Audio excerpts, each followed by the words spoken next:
O que é felicidade na prática para você? Felicidade na prática, né? As pessoas costumam confundir felicidade com alegria, né? Muitas vezes a gente acha que estar feliz é se sentir bem o tempo inteiro. Então, acho que felicidade na prática, para mim, é, ela é muito mais uma constatação, né? Quase que uma avaliação cognitiva, de eu olhar e analisar, né? A minha vida é uma boa vida, né? A minha vida vale a pena, a minha vida tem sentido. Meus relacionamentos são bons relacionamentos. E às vezes a gente responde sim para tudo isso, mas não necessariamente a gente está vivendo uma época, uma fase só de alegria e prazer e etc, né? Então, para mim, essa felicidade que vale a pena ser perseguida, né? É uma felicidade que combina sentido, né? Precisa ser uma vida que tem sentido, precisa ser uma vida que tem relacionamentos positivos que somam, né? Então, com conexão, pertencimento. Muito mais do que uma vida necessariamente prazerosa ou prazerosa sempre, né? Que eu acho que nessa busca da alegria, que a gente às vezes costuma confundir alegria com Maioria das felicidade, vezes. a gente acaba escolhendo caminhos que nos levam por lugares menos capazes de nos tornar felizes, inclusive, né? Uau, belo ponto de vista. E o que é a psicologia positiva dentro do seu estudo? Me conta um pouco mais sobre isso, que eu fiquei muito curioso para entender isso mais a fundo. Tá. A psicologia positiva, ela é um ramo da ciência da psicologia que estuda o que traz, quais são os fatores, quais são os elementos responsáveis pelo florescimento humano, né? Então, a psicologia, de uma forma tradicional, ela começou olhando para a doença, né? Olhando para a doença e assumindo que a potencialidade ou a saúde é igual à ausência da doença. Então, se eu não estou doente, eu estou saudável, né? Não é bem assim. A psicologia positiva entende que não. Que é tão necessário você investir em pesquisas e em conhecimento científico para resolver doenças, ou diagnósticos, ou transtornos, ou aquilo que é, né, o lado mais negativo, se é que a gente pode colocar negativo e positivo. Acho que isso também atrapalha um pouco o entendimento, mas é um esforço no sentido de chamar a atenção para a necessidade da gente estudar com disciplina, com método científico, enfim.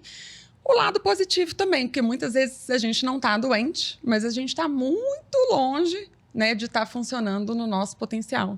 De estar saudável, né? Acho que uma junção de coisas, então. E essa história da terapia da compaixão?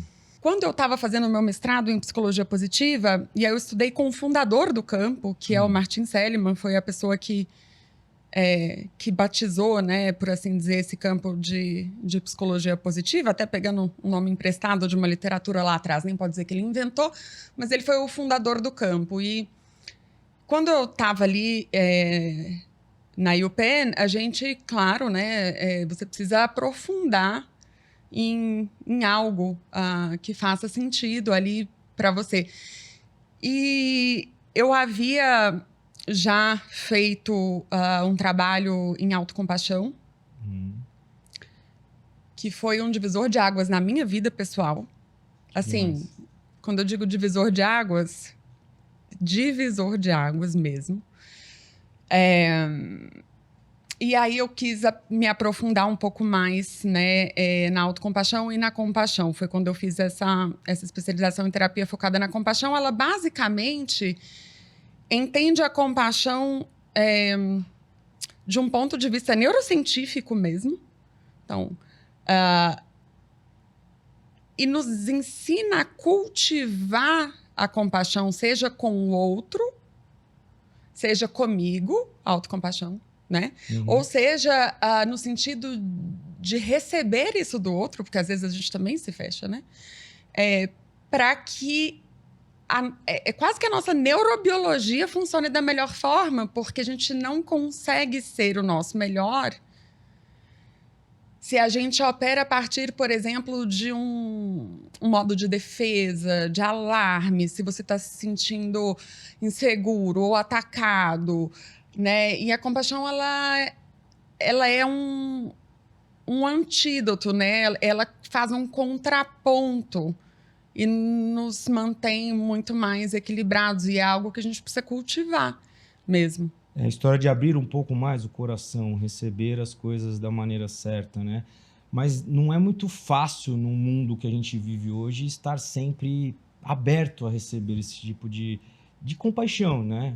Às vezes até a autocompaixão falta, mas receber de uma outra pessoa, eu acho que é uma tarefa não tão fácil nos dias de hoje, né? Você deve ver muitos casos sobre isso, né?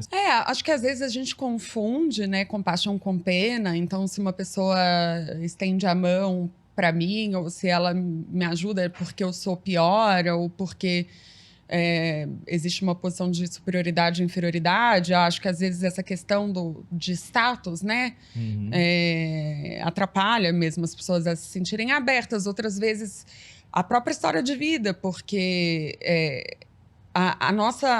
nós somos seres, né, a gente pode falar biopsicossociais, significa que quem você é moldado por aquilo tudo que você já viveu. E aí, se a sua história de muitas, né, muitas das nossas histórias de vida são histórias de abandono, de às vezes uma traição, de às vezes uma falta.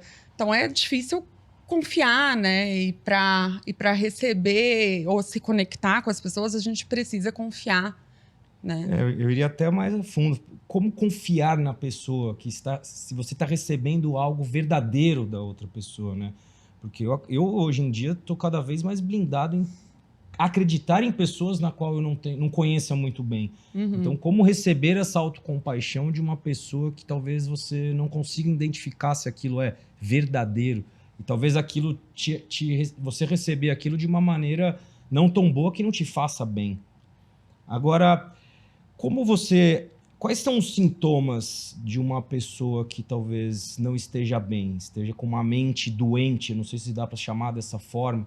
É possível a gente ter um diagnóstico preciso, assim, com sintomas? Ai, são tantos, né? Eu acho que ninguém tá bem o tempo inteiro, né? Então é complicado a gente colocar rótulos assim em sintomas, porque a gente mesmo nós somos uma montanha-russa, né? Sempre.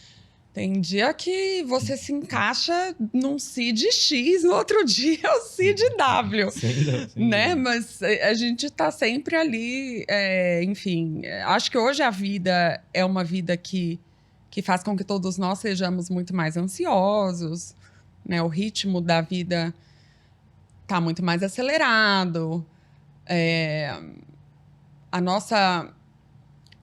Acho que essa coisa, né, a forma que a gente vivia a vida antes não serve mais, né?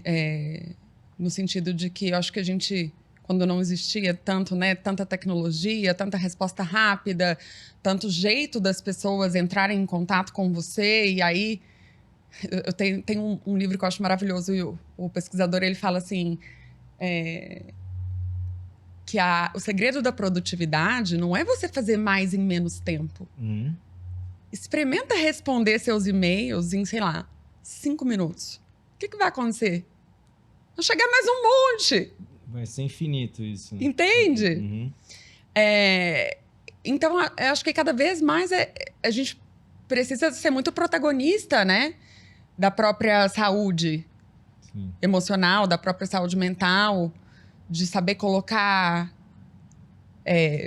respiros, saber escolher o que é importante, saber dar um passo para trás e agir com intencionalidade e consciência, em vez de responder à demanda à medida que elas vão surgindo e que a gente vai ficando, né? Então, nesse sentido, não sei se foi um longo devaneio, mas acho que estamos vivendo numa época muito ansiosa, né? Muito.